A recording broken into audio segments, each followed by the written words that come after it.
good people, and praise the Lord. Welcome back on this channel where we've been learning life issues that have been affecting people unconsciously, making them distressed and dysfunctional. If you've not been following up on our series, please do, because the episodes that we have done, especially on personality traits, nature and nurture, it is not something you can ignore. It influences a lot of who we are, how we relate with people, and who we become in the future. In today's episode, we will be learning about love. Yeah, love is the most beautiful feeling, or is it an emotion? That's a debate for another day, but it makes our life warm, it makes us feel energetic, and it makes us look forward to a new day. The same love can make our world halt at a moment. It can make us feel distressed. It can make us be in anguish. And it has brought a lot of problems in many relationships. I hear the common phrase that relationships are hard. And my answer is always no. It is people that make relationships hard. Partly it's because human beings are inherently selfish. We all want to win, in quotes, and make other people to understand us. But we don't want to understand the other people by understanding where they are coming from, their perception, their worldview, or what influences them to behave the way they do. By lack of that understanding, the result is two people who just don't understand each other, and in the process, the relationship suffers a lot, and the people in it suffers too. And there are many different keys to having healthy relationships, which I'll name a few. One is by understanding that there are different types of love, and this love comes with different expectations. It comes with different demands and responsibility.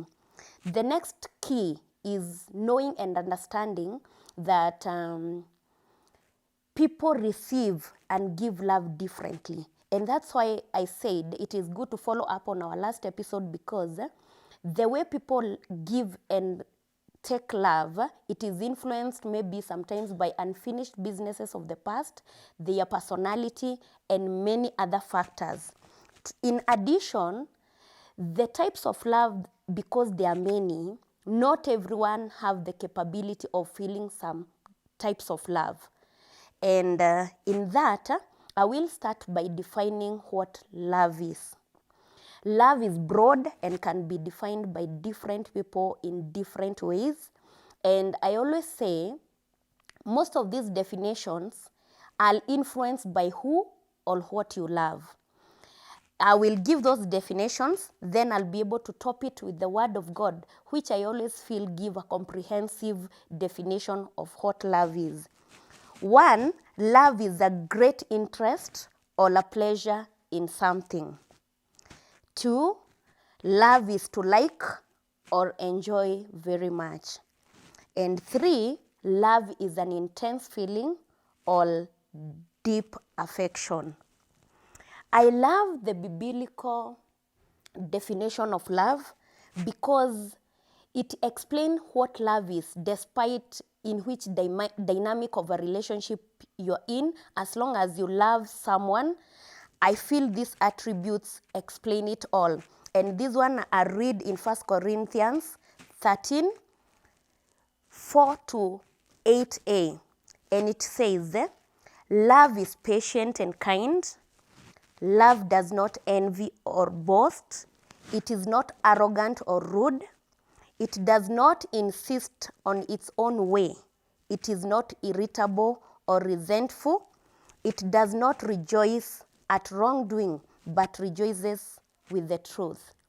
That's a comprehensive definition of love. If you love a friend, if it's a partner, I always feel the Bible gives comprehensive meaning of what love is. Yeah, as I said, there are different types of love, which today I will give 8. And to start with is the philautia love. Philautia love is self-love. In modern society, philautia love have been misunderstood to be the narcissistic type of love, which is the selfish love, but it is not. It is not. Loving self is not unhealthy because you cannot give what you don't have. When you love yourself first, you are able to love other people.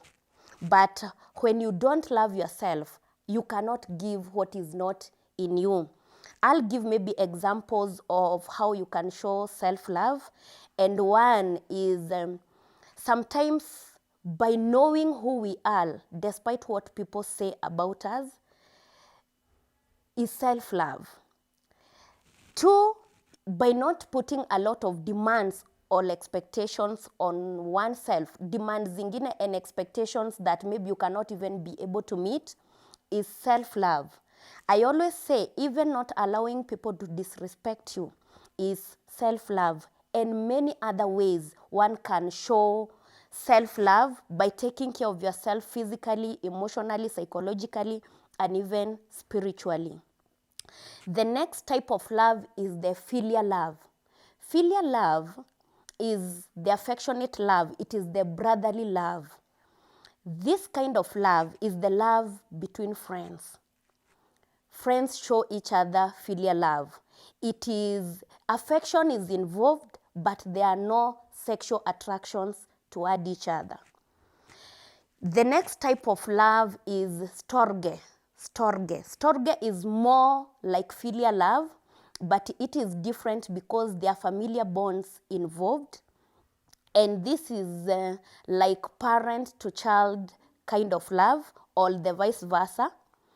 There is deep bond and affection, but still in storge love, there is no sexual attraction or physical sexual contacts. The other type of love is the romantic or the eros love. The eros love and the romantic love, it gets its name from Greek, which means god of love and fertility.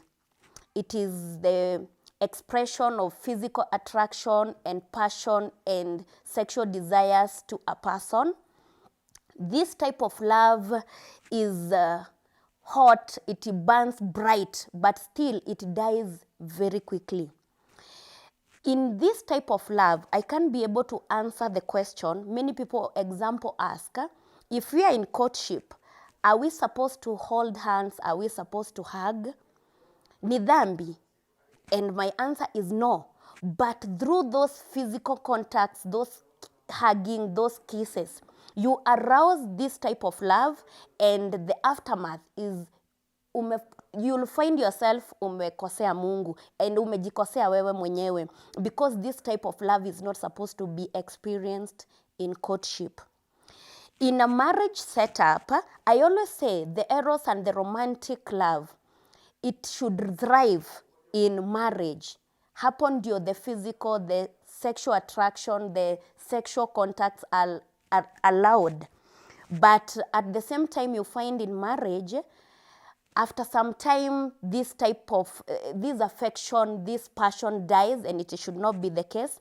There are many reasons that hufanya this affection to die. Example, medical conditions and other factors which I may not be able to elaborate more. But if you're in a marriage and you find this affection, this passion has died, it is good to see a psychological counselor. You'll be able to be taken through and to be helped. Na maombi, even prayers, help in such circumstances. The other type of love is the pragma. It's the pragma love, and it is also known as the enduring love.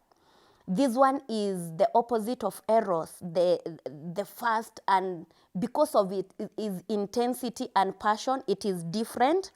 Because pragma type of love is a love that have endured over time. It has matured over time. And people in this type of love compromise for each other. They don't lay a lot of expectations toward each other.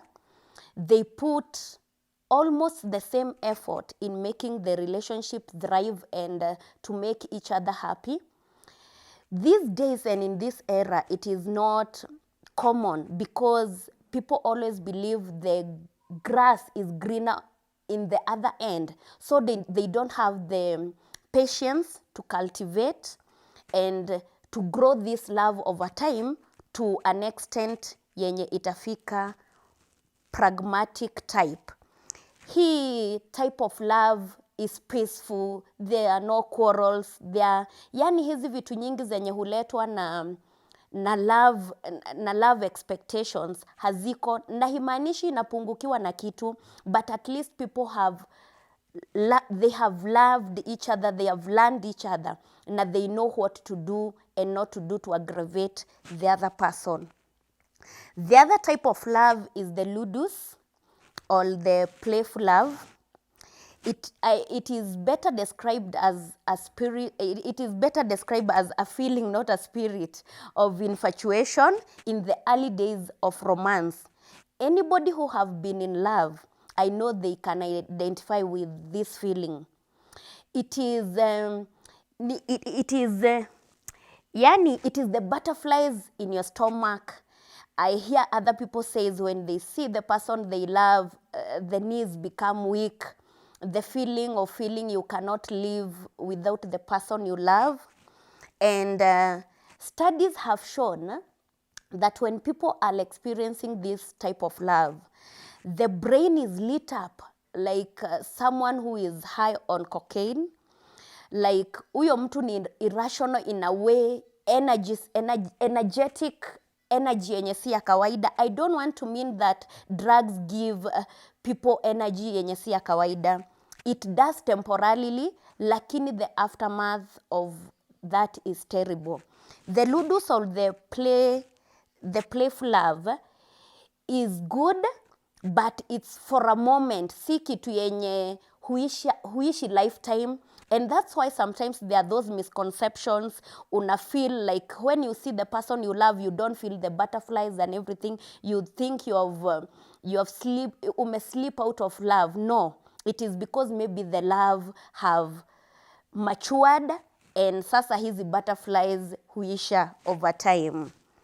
The other type of love is the mania, or the obsessive love. This is not a good type of love. This love, the romantic love and the playful, which is the ludus, the balance is terribly off. The person who is experiencing this type of love, they are obsessive, extremely jealous, they are hot-tempered.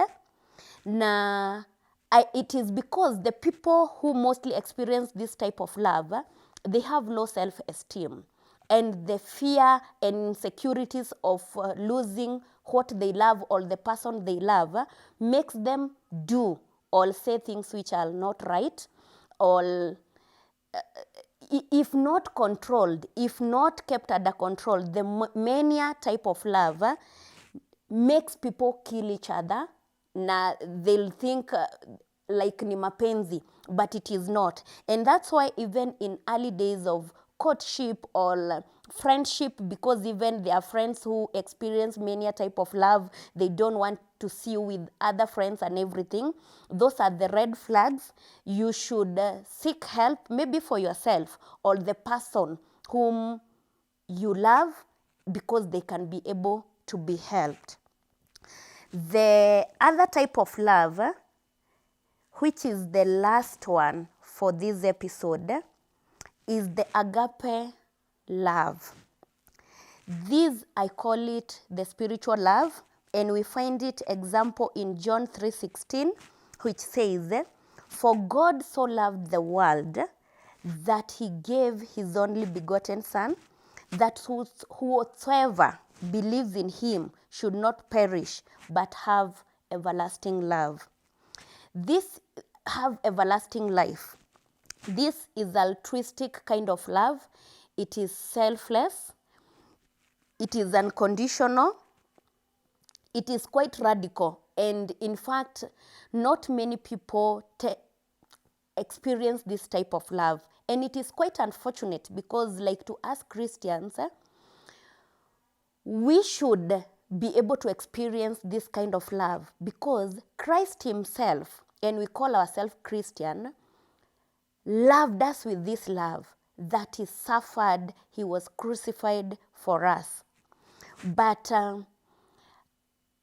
unfortunately, in spiritual institutions where this love is supposed to be experienced a lot, it is where it is very scarce. In fact, the biggest misconceptions about love are found between people who are born again, who should be showing people love, understanding people, who should be explaining to people what love is. Example, many people have faced accusations, have faced pain because, example, if I say, I love my neighbor, many people want to affiliate that with the eros type of love. They want to think what you are doing with this love and everything. And in fact, this love, the agape love of Christ, your husbands have been told to love their wives.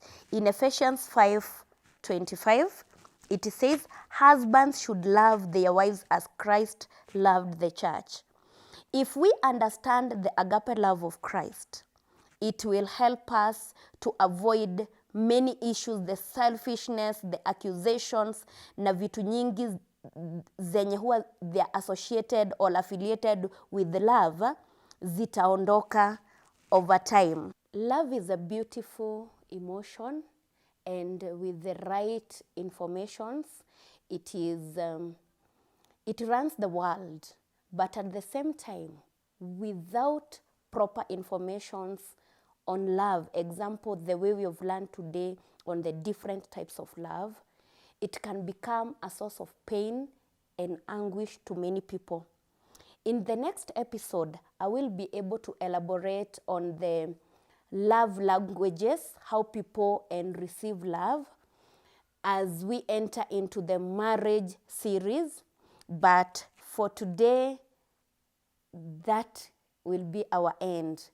And if you have questions, you have topics of interest, maybe you would want me to talk about them, you can always reach me on my Gmail account, which is kisalimarion@gmail.com. Remember to subscribe, to share, and to inform a friend to join this family. We continue to learn as we live functional life. Until next time, bye-bye.